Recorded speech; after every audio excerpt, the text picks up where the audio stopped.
Welcome back to the Tech Baddie Podcast. I'm your host, Brooke Sweetart, and today I'm joined by my very good friend, William Ray, aka the Tech Dad. Will, thanks so much for being here today. I really appreciate you coming on the show. Thank you for having me. I've been waiting for this for a long time, so I'm really excited. Well, I wanted to take a minute and just have you introduce yourself to people who maybe aren't familiar with who you are or what you do. So my name is Will. I am I guess you could call me a software developer, but even though I never achieved W-2 status, but I create websites as a freelancer. I have a YouTube channel, TikTok, social medias, and, just all around tech guy, aka the Tech Dad. Yeah. So you and I love our journey, honestly, just like of our friendship, because you and I got connected really early on for me. And again, for any new listeners, I decided to break into tech at the start of 2024. I joined a boot camp that started in January, and that's whenever I started building in public and networking and trying to meet other people in tech. And Will was one of my earliest connections. We kind of became friends because he was a recent boot camp grad too. And we were having some really interesting interactions. He was already ahead of me in looking for work in the job market as I was kind of navigating it through. So we sort of became support system buddies too. But yeah, I want you, if you wouldn't mind, to take a minute and share why you wanted to break into tech, why you decided on a boot camp, and just maybe touch on what that was like for you. Yeah, so I started wanting to make a career change at the end for a while now, but the end of 2022, I started messing with technology, learning IT support, and I found Free Code Camp and Udemy. I started self-teaching, toward the end of 2022, was doing little projects and trying to find a job and make the switch, and nothing was happening. And then that's kind of what led me into the boot camp scene, is because I spent quite a bit of time trying to do it on my own. It wasn't working. Went to the boot camp, tried that, and it still isn't working, if I must say. But I think my end goal has changed a lot since all this. And Sure. But that's kind of it, is that I was working in the mental health field for a long time. That takes a really big toll on, your emotional, mental well-being, especially when you're doing it for money. And I just really wanted to find something that would give me a higher salary as well as a little more freedom, and something that I enjoy doing and isn't so life-threatening, I guess would be a good way to put it, right? Yeah, no, that's a good way to put it. And I love talking to other career switchers, like people who are kind of more along in the adult stages of life who then decide to break into tech, sort of, because that was my situation, right? And for a lot of the reasons that you listed too, I wanted the flexibility, the money. There are a lot of things that I think come across as very appealing about the concept of breaking into tech, and becoming a software engineer. And I'm sure you can relate, especially probably whenever you were exploring the boot camp options, because you and I joined around the same time. And so I know we were both kind of inundated with all these options that are 6 months, 12 months, fill in the blank, and you're going to get hired. You're going to be a software engineer. You're going to be making six figures and whatnot. And I also think you and I both learned, even though I still say to this day that my boot camp experience was positive. I'm glad I chose that for myself. But man, there was just so much I did not know and was not prepared for, even up to graduation. And I'm sure you can relate to that. For sure. I knew it was going to be difficult, right? I had a very reasonable understanding. My experience at the boot camp was pretty good. I think I'm a little bitter now, because now I'm paying the payments started this month, and I'm like, and they haven't really done much for me. So everything I learned, I kind of already knew myself. So I was kind of ahead, and it feels like maybe I shouldn't have done it, but also it was a good experience. I have to say that, but yeah, there was definitely some romanticizing of what it could look like. And I may have fell into that trap a little bit. Right. Yeah. And that's okay. 'Cause I think we knew, and I know that when we started, boot camps were getting a really bad rap at the time, and a lot of them were shutting down. It was a rough time, but when you want something big, you got to try something different, right? Yeah. And one thing that was kind of interesting too, and you and I went about this in slightly different ways, but you and I also got into content creation, sort of. Isn't that crazy? I mean, 'cause for me, that's something I never imagined. And now you and I are sitting here on my podcast. Like it's so trippy. Oh my gosh, it's exciting. But for you, you ended up going the YouTube route. And I wanted to ask you, actually, I have several questions. First of all, why the Tech Dad? Because I know choosing a brand name is really difficult. Like I chose the Tech Baddie, but why did you choose the Tech Dad? So initially it was Will Code. Okay. What's the name of my channel at first? And then I don't know, because I knew, so my thought process is that I know that I'm not only going to want to do content about software development. So that's why I made the switch to and the Tech Dad just made sense because, you know, I got custody of some of my kids. I have several kids. That's kind of who I am. Like I'm a dad, I'm a father, and I like technology. And that's just, I don't know. I guess I didn't put a whole lot of, it just made sense. And it was just something I came up with. And I don't have no like super cool story. I like technology and I'm a dad, I guess. You know what's so funny too I get asked now to like, why the Tech Baddie? And I just put that one day in my LinkedIn bio because I thought it was funny, like for no other reason. I don't even know what made me think of it. Like I just, you know, inserted it into my line. And now it's just sort of become a thing. And I think it's cool. So I can relate to it. It's like, it makes sense to me. It resonates with me, but there is no bigger, deeper meaning. Just kind of, I like it. And now here we are. And I think that's all that matters, because we see people that have huge accounts and they have like goofy names or whatever. And when it all said and done, it doesn't really matter.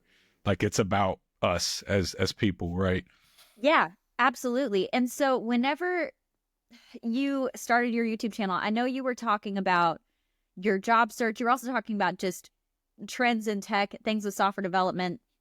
And did you think that it was just going to be a way for you to have a creative outlet? Were you hoping to focus on the monetization side of things? I mean, what were your initial goals when you started the channel?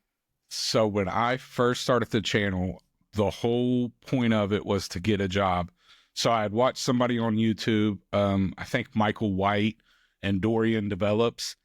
And I know one of them talked about that they kind of documented their journey. I think it was Michael that talked about it. He documented his journey and got his first job in tech from having a YouTube channel where he like documented everything he did. So that's how it started for me. I never imagined I would actually get a check from YouTube like I do. Like it's nothing, like it's not much, but sure, it's wild that it happened. Right. And it was literally for me to get a job. Like I don't feel like I'm a creative person.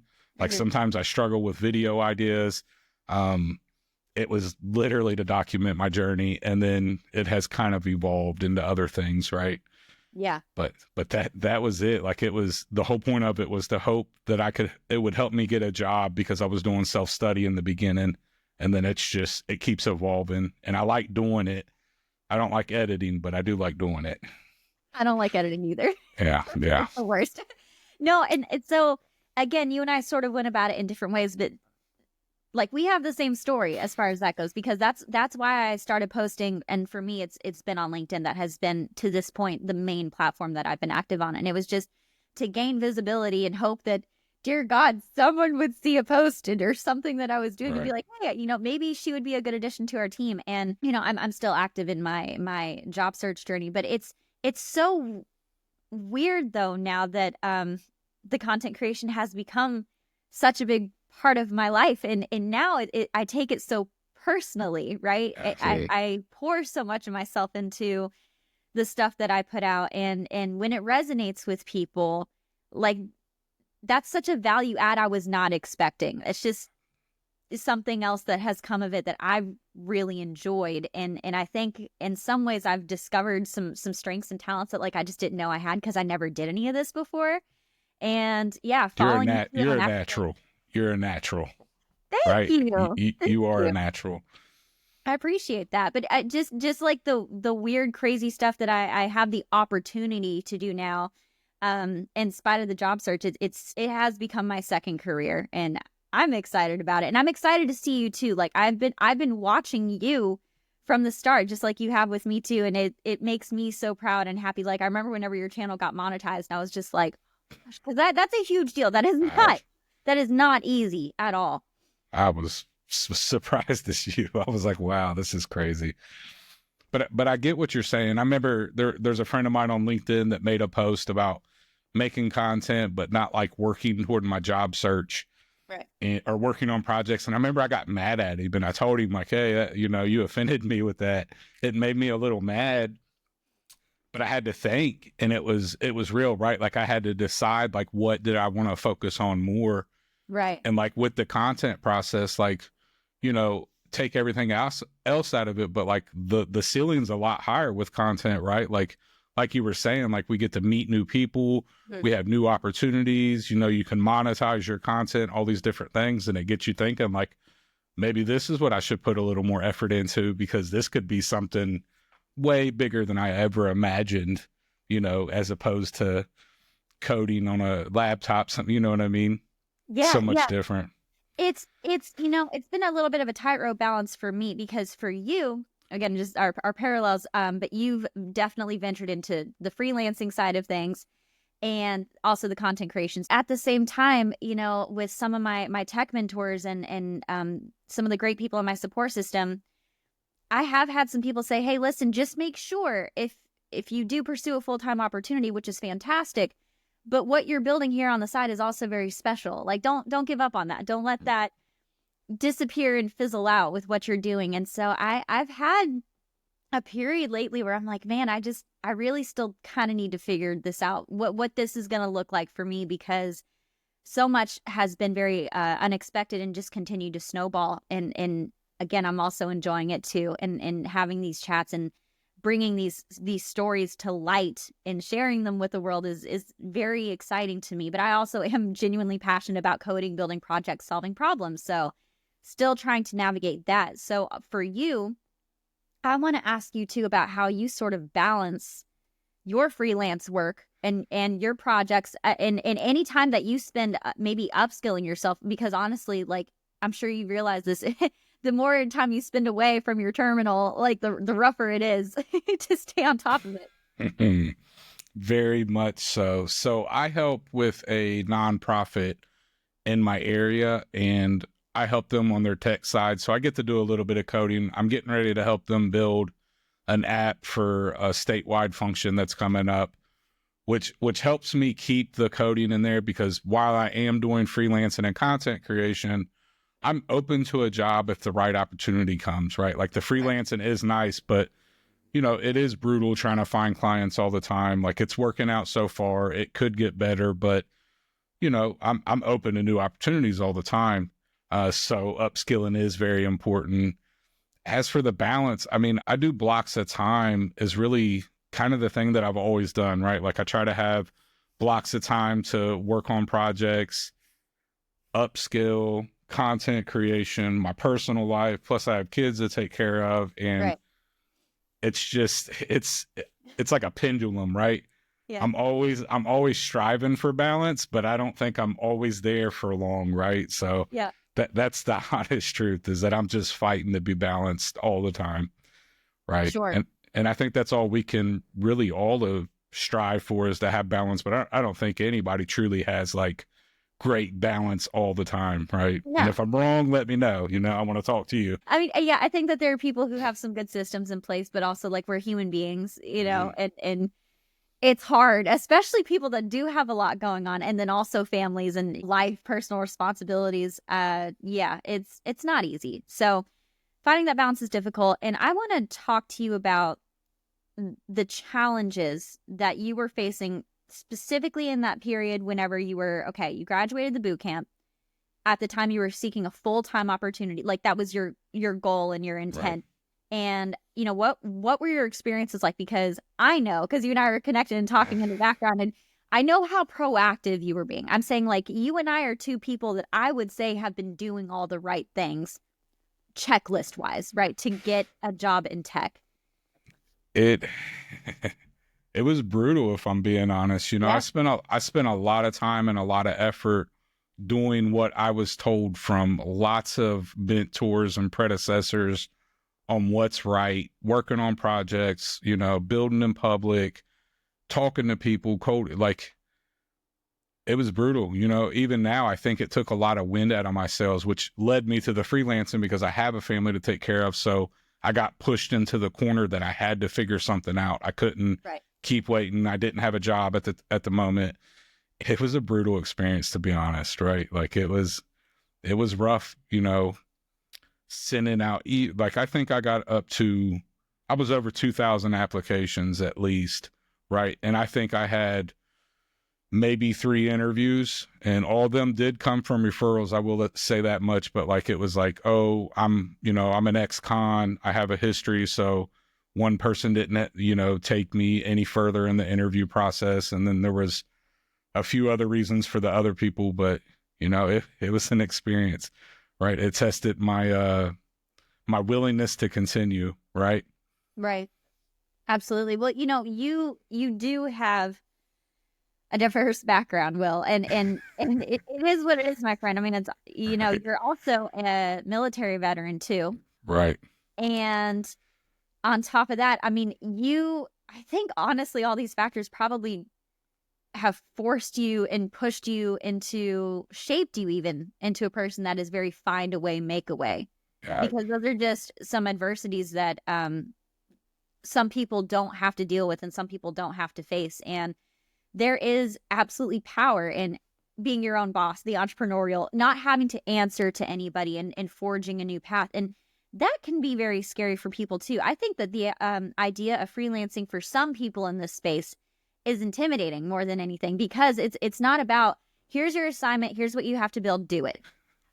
Right. That's not how it is. You have to talk to people. You have to, oh my God, and you have to like sell yourself and try and get them to pay you. I mean, that's, even to me, that's very intimidating, because I have not personally gone that route. But when I think about it, I'm like, ooh. So, I mean, what were some of those hurdles for you, lessons that you learned along the way?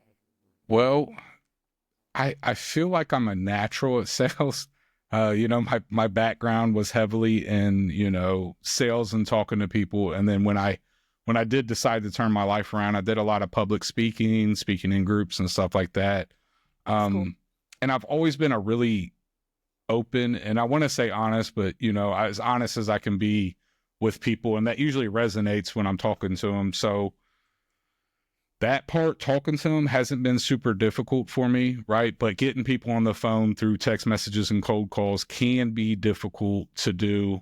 Mm-hmm. But you get a lot of experience from it, right? Like, you don't realize you get a lot of project management skills, you get coding skills, you get design skills, you get sales, you get understanding to figure, because the biggest problem usually is your client doesn't know what they want. And it's up to you to figure out what they want, and you have to ask the right questions to pull it out of them, right? So like now my system keeps changing. Right now I have a list of things I send to clients whenever they send me my deposit. I send them a list of what I need from them to help me speed it up. But I guess the most challenging part was really just that first phone call was pretty scary, right? I remember I paced back and forth. My palms were sweating. I was freaking out a little bit. But I don't know, man, that was really the hardest part, because I didn't really have a choice at the time. Like you said, I just had to find a way to make something happen, and I want it to be in tech no matter what, right? That's my goal. I'm going to make it happen. And I put them blinders on. I was like, I'm going to make something happen. And here we are. I haven't had to pull from the savings account since I started this. So, I'm not balling or nothing, but I'm making it at the moment. That's awesome. That's awesome. And again, I resonate so strongly with you, especially with putting the blinders on, because for me, when I started my journey, decided to do a boot camp, decided I was going to break into tech. I knew I was entering in such a tough market. I knew it was going to be hard. I don't have a college degree, right? I had no friends, family, and uncle that worked at Google. I didn't have any of that, right? Oh my gosh. So same thing. I knew if I was going to make something happen, I was going to have to do stuff I've never done before. And that looked like starting to post online and having a voice and exposing myself to the terrifying realm that is the internet. I still feel that way. I just have gotten more used to it, but it doesn't mean it's necessarily still a walk in the park for me at this point. And I'm just continuing to push my boundaries and into other platforms too. But there is, I think, something very empowering whenever you realize that you're building this brand for yourself, that it's all about actually who you are and your skills. And this was the first time in my life that I had something that was all me. Like I've had the same job for a long time, working for a wonderful company, but I was contributing to an organization, fantastic and whatnot. But all of this stuff that I've been doing with the Tech Baddie and my own tech journey, like that's mine. And that is so, oh my gosh, it's empowering. It's so cool. And I'm very, very proud of all of the work that I've put into it, even sort of regardless of numbers or success rates. That's been a really interesting side journey for me. It's like a different kind of motivation. Yeah. Because you're doing it for yourself. And then you start to look at other things, but I know exactly what you mean. And you had said something a minute ago about, doing something different and, kind of not knowing. And that's what it's all about, right? Like the more that we do it, we do something uncomfortable, something new, something difficult. The more that we do it, it becomes easier and easier. Freelancing, learning how to code, all these different things, any kind of technology that you have to get started, and you need to start scared. You need to start not knowing, like you just have to start. And eventually the things that had you so scared before won't be so scary moving forward. And you'll have a new big, bad, scary that you got to deal with. And then you'll conquer that one too. But it takes time with all of it, right? Yeah. Yeah. And you're right. And even pushing boundaries, it also applies to all the learning that's necessary in software development, even if you aren't on the freelancing side, but you're suddenly, it's a new language, it's a new framework, you're facing problems you've never done before on a new scale, and it's overwhelming and it's intimidating and it's not working and you don't know why, but you got to figure it out. Like it won't turn green. It won't turn green. Right. God, right. Why? Yeah. Oh. So there are a lot of just so many parallels. It's been such a cool journey, I think, for both of us, even though I think things didn't exactly turn out the way we'd originally intended, but like, man, that's just life sometimes, right. And roll with the punches. Yeah. But the beauty of it is our journey's not over, and we don't know what the end looks like still, right? We might switch roles. I might end up getting a W-2 and you become some big freelancer somewhere. You know what I mean? Like, we just don't know. And I just say that because we just don't know, right? We don't know what the journey's going to look like. It might change again. Sure. Who knows? Absolutely. And in spite of how weird and difficult this tech market is, there is so much opportunity. Exactly like what you just said. Whether that means it ending up at some startup, starting a startup with, the right people from those connections that you and I have made, just building relationships in this community.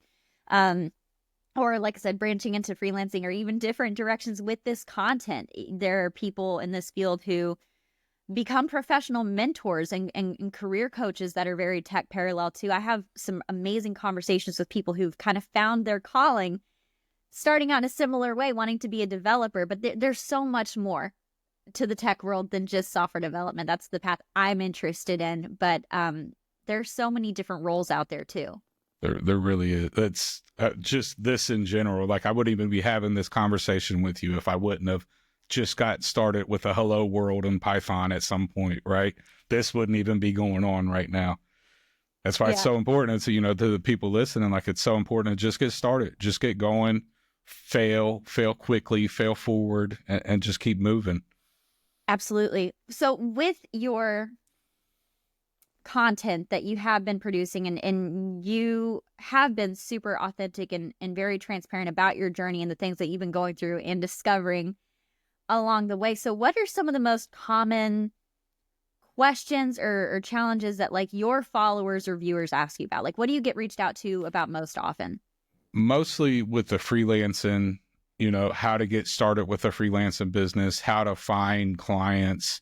That's usually that, or can I work with you, are like the two biggest questions that I get. And I tell them, like, if you just watch the videos that I make and you actually apply that into your life, at some point you're going to see some kind of success, right?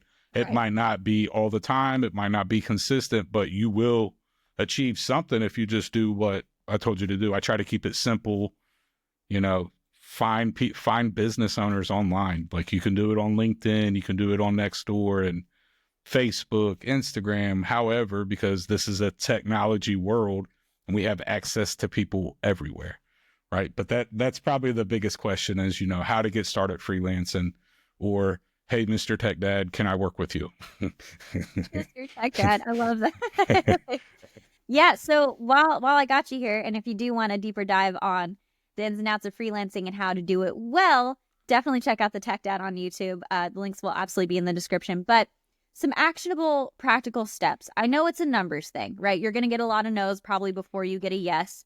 But with identifying someone that could be a potential client, I mean, I'm not joking when I say, do you just try and find crappy websites and then reach out to the people?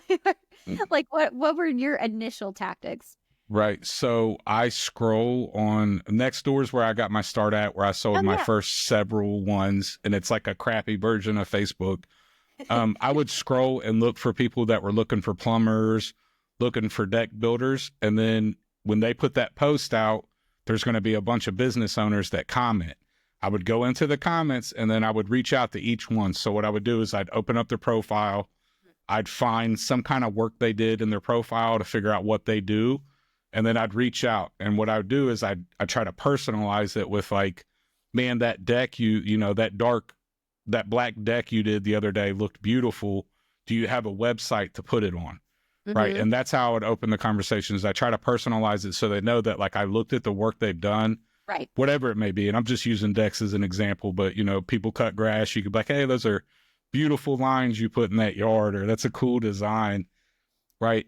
And just get them, because usually getting them to respond the first time is the hardest. So you want to keep it short and simple, and you want to get it to the point, right? Like of what I'm asking for. But I say this, but then there's like no right or wrong, right? Like if you can just get someone to talk to you and you know what you're talking about and you want to sell a website, just reach out to them, right? Because I've done it multiple different ways, but that was initially how it started, was just finding people, promoting their business. And I'm like, hey, you need a website. It's 2024. Yeah, no, that really is the beauty of being in the tech industry. Like I said, as volatile and everyone's running around with their hair on fire about how this is going to happen or whatever. But the truth is, every industry utilizes technology. Okay. It doesn't exist without it. Every company of any size has to have a website. It has to have access to a database to keep track of things. So the opportunities really are endless. So you can definitely find your niche, and I think that is so smart. I love that. And also, too, quick side note, while we're talking, I was desperately looking for my Tech Dad mug, and it's in my dishwasher, which is running. Like, I was like, should I stop? I didn't. So I have to plug it, because literally I know he's my friend, but his merch is so cool, and I genuinely love it. So I was going to show it off and drink out of it, but I'll post a picture. I don't even have one sitting here. I didn't even wear my shirt, right? I didn't even think about it. I love it though. I think the idea of merch is really, really cool. That's something I'm working on and very much in the background too. But I just had to give you kudos for, man, all the branding and marketing that you've done in a one-man band situation is I just respect the hustle. I know how difficult that is. And you have absolutely, like you said, rolling with the punches, taken all of these kind of disappointments of what you thought things were going to be and move forward in a different direction to find a way and make a way. And that's just a really cool level of resilience that is just, it's not easy. It's really, really not. I appreciate you saying that, and I think that comes from my background and having to really change my life and deal with a lot of things and face a lot of like personal demons and stuff like that. It just kind of gave me a different mindset on life in general, right? Figure out how to get through it, keep things really simple, right? Don't overcomplicate stuff. That just like with freelancing, like I do my best to keep it as simple as possible, right? I don't want to overcomplicate it, but I appreciate you saying that. Yeah, sure. Well, it's just true, Will, and especially in those difficult times, like for me, I got to be honest, I get mega pissed sometimes that I still don't have a tech job. And again, it boils back down to I've continued learning how to code, building public. My following is doing nothing but growing. Right. And I'm very thankful trust me, from the bottom of my heart. But the right opportunity hasn't found me too. I will say I have been discerning with what I'm looking for too. But in those times when you're facing those frustrations, it can be really easy to want to get to a point where it's like, man, am I even doing the right thing? Wanting to stay motivated and taking care of your mental health. And that, I feel like those sound like such buzzwords these days, but I think in this industry now more than ever, it's just true. There are a lot of people who are struggling. I know you and I both personally know people who are tech geniuses who've been in this industry for, I mean, they actually know what they're doing. They've done things and they're looking for work. They're having a really hard time. So, I mean, I guess I'm asking you for some ways that you took care of yourself and made sure that you didn't give up, spiral. I mean, just real stuff that people deal with in these hard times. So having a solid support system is really important. So like I said, with that nonprofit, you know, we meet all the time, and it's people that have been through experiences like I have. Right. And you know, it's the recovery network for anybody out there, but that is like my rock, right? Like I believe in God, and I have a solid support network. And I'm not saying that always makes me feel like super impassioned or empowered to go through it. Like I still, like there's days I'll lay on my couch and not do nothing and just question my whole life. Like, what? You just spent all this money on boot camp. You still don't have a job. You know, you're this, like, I just went through it last week, right? I spent a whole day of just like vegging out, like, questioning my whole life. But discipline is so important, because discipline doesn't care how I feel. Yes. Discipline doesn't care if I feel motivated. And if I stick to it, I'll just get up and do the things I need to do. But if sometimes that looks like I'm not doing anything today, I'm just going to wallow in self-pity. And then I'll make it a point that tomorrow I'll get something done. And I'm okay with that today. I'm okay with who I am. And sometimes I just disappear and I take a day or two and then I get back at it. I just don't quit, you know, right. Whatever that looks like. I just don't quit. Yeah. Man, what you said about discipline does not care about your feelings. It's so true though, Will. Like, one thing I always like to refer to is whenever you look at someone that's successful, whatever you think that is, whatever that is in your mind, right? Because that's subjective. But any person that you see that has achieved success, like, we only see that end result. And it's after all those reps, it's after all the failures, all of the times where they got a no or nothing, even like no response at all, and have had to pivot or rebrand or figure out something out. Like, and success doesn't come without taking risks, without taking chances, and without pushing past those difficult times. And so, yeah, absolutely taking a break. I have days too where I'm like, if I get a LinkedIn notification, I'm throwing my phone out the window. Like, right. Sorry guys, I love you, but it's just, I have those days too. Okay. I don't want to, and especially too, I think with my content, I really enjoy making people laugh. I think that life is already hard and the internet has so much negativity that I go out of my way to not contribute to that. Right. I don't feel like I'm a falsely toxic positivity person either. I really don't, but I do feel like I take great pride in showing up with my best self and putting my best self forward. And okay, how can I contribute in a way that's going to help people or just make someone laugh sometimes? Like, sometimes that's literally the only goal. But I also have to take care of me too, because I'm dealing with those frustrations, and it's a balance of figuring out how to keep going and not lose sight of what's important, but also not burn out. Because looking for a job absolutely is a job, and staying consistent with the content has also become a job for me too. But you have to have grace on yourself and just remember those end goals. But also sometimes you do have to give yourself that tough love and be like, I know you don't want to.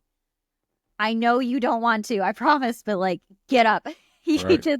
And then when you're done, once you've done that task for the day, you can do whatever you want. But like this one, no, we gotta go. So I do that all the time. I'm like, just get in your office and just do this one thing. And then you could take the rest of the day off. And then I'll get in here, I'll do the one thing. And I'm like, all right, I'll just go ahead and do this other thing. Well, I guess I'll come up with some video right? And I'll get a few more things done. So then when I do go sit on the couch and play Xbox or take the kids somewhere, I don't feel as guilty because I accomplished a goal that day. And it's usually more than what I initially set out to do, but Right. that is very important.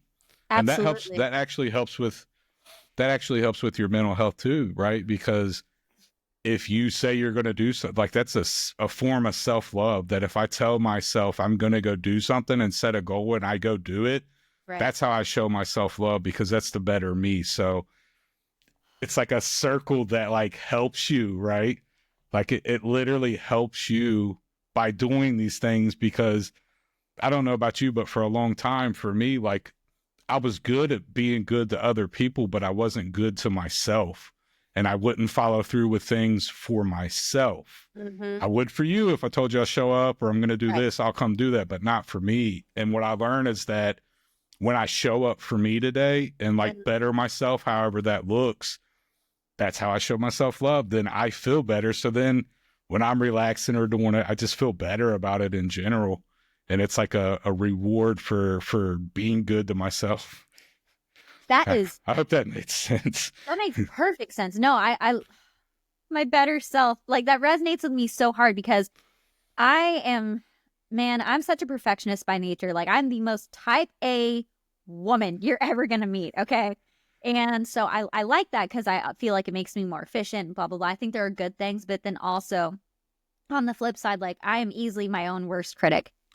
Like I can, no one is meaner to me than me sometimes. I got to be honest with you. And that was a huge journey for me, specifically with breaking into tech. And then dealing like with my frustration, like, oh, I'm doing all this stuff and I'm having success here, but I still don't have a job. So that means I'm failing. Like, no, that's not true. But Brooke's brain goes there a lot. And one thing too that has really helped me, and I got this from one of my very kind life coach friends I made on LinkedIn, but she was sharing, she didn't use the term better me, but she was like, okay, the Brooke that you're striving to become though, like the one who's made it, who has the tech job, who's, you know, fill in the blank of what, again, success looks like for you. What is she doing every day? Like she's already there. And what is she doing every single day? And she's taking care of her body. She's getting sleep. You know, she's being kind to herself. She's celebrating the wins, and she's putting in the work. But again, reflecting on the getting off of that sort of tirade that you can easily have with yourself, and those days when you don't do something and then feeling that frustration on top, and then you're on the couch and you're like, and I didn't do my thing I said I was going to do today. And this is just terrible. It's so wild. It's like we punish ourselves for not achieving our goals. But we're like, when we achieve the goal, I'll start being really nice to myself. Well, why not stop now? You know what I mean? Like, why not start now? Maybe that'll help us achieve the goal. Who knows? Right? Yeah. Right. Yeah. It's literally like the definition of insanity is doing the same thing over and over again and expecting different results.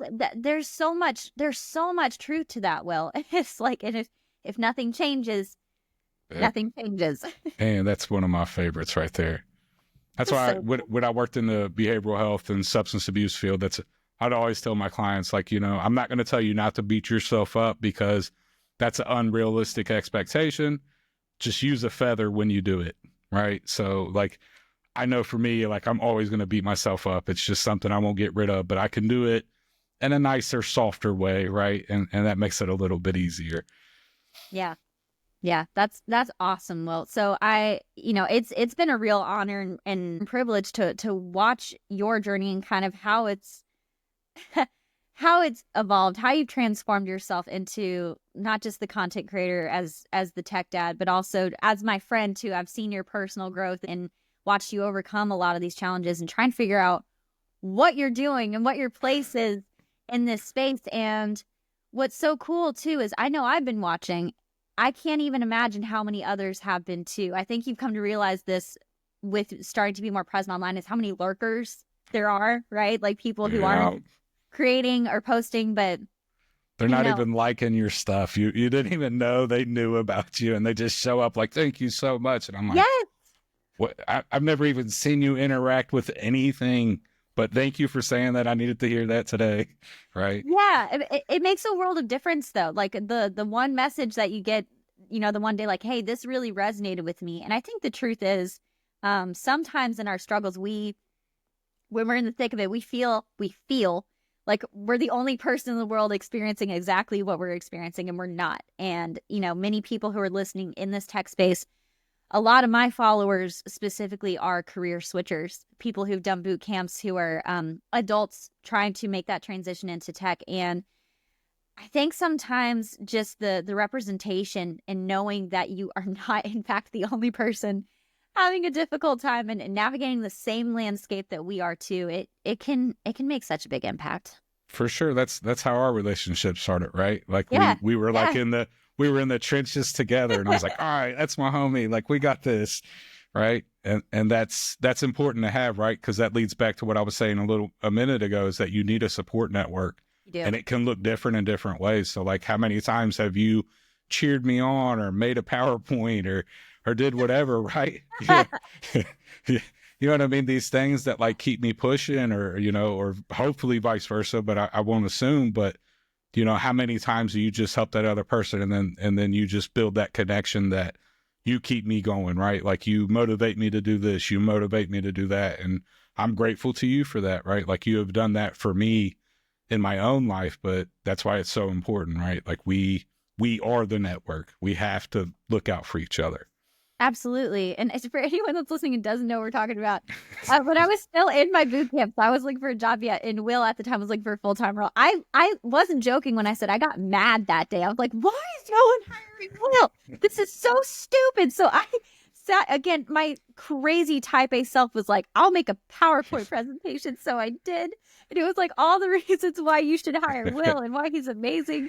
And I meant every word of it. And I was so proud of it. But even whenever I was in a weird mood that day. I made You it, were and then sick. I turned on the camera, You were and I was sick like, that day.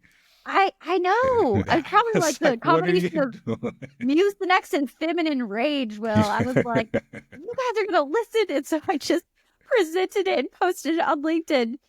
Oh, it was so funny. That so that lifted was my, you don't understand. I was going through a really difficult time, and you doing that really lifted my spirits, right? Like, it really, I don't know. Cause like I said, I'm my own worst critic as well, and stuff like that really lifted my spirits.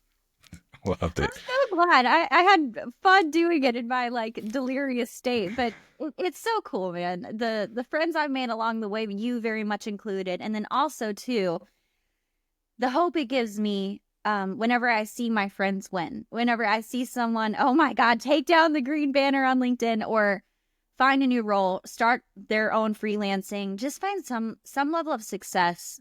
Seeing those wins is huge. And that goes back to having a support system and a network. Like, when you feel removed because those are people that you don't have relationships with, you're just seeing strangers go through that. I think that it's easy to look at that and go, oh my God, why them and why not me? I'm never going to make it. Versus when it's your accountability partners, and your mentors, and the friends that you made along the way, your boot camp classmates that you've stayed in touch with, as an example, and you see them have that win. It's literally a perspective shift. It's like, oh my gosh, they did it. Look at them go. That's so fantastic. And now it's going to be my turn. My time's coming too. That's the thing. You have a choice. Like, you can either be upset that it's not you, or you can let it feed you hope that your turn's coming. Right. And that's a balance line that we have to, or a tightrope we have to balance on, right? Because you can fall in either direction, but that's why your support group cheer people on. You'll get cheered on when it's your turn. Your turn's coming too, Brooke. You'll have a job before soon. Your Microsoft cutout will be real. I know it. I know it. I know it will. I really appreciate that, my friend. Yeah, it's you're such a phenomenal person to have in my support system and in my network. I'm eternally thankful, genuinely from the bottom of my heart. And so thankful that you agreed to be a guest on my podcast. And as I was writing my list, you were just at the top, and I was like, oh my gosh, so excited. And it's a really cool journey to be on. Like you said, I know neither of us know exactly what the future is going to hold, but man, you and I are hustlers. And we're going to keep making things happen, and those doors are going to keep opening. And it's really cool to have you as a part of my journey too. So thank you so much, Will. I really appreciate you. Thank you. Thank you. Yeah. And also, everyone listening, all the links for Will's stuff is going to be in the description, but check him out on YouTube, the Tech Dad. He makes amazing content talking about trends, things that he's learned along the way. Oh, it's good, Will. Don't do that. No. It's good stuff. He's a smart man. He's a kind man. He's very authentic. He's a good person to know in this space and just in life. So thank you again, everybody, for joining us. And I'll catch you guys next week. Later.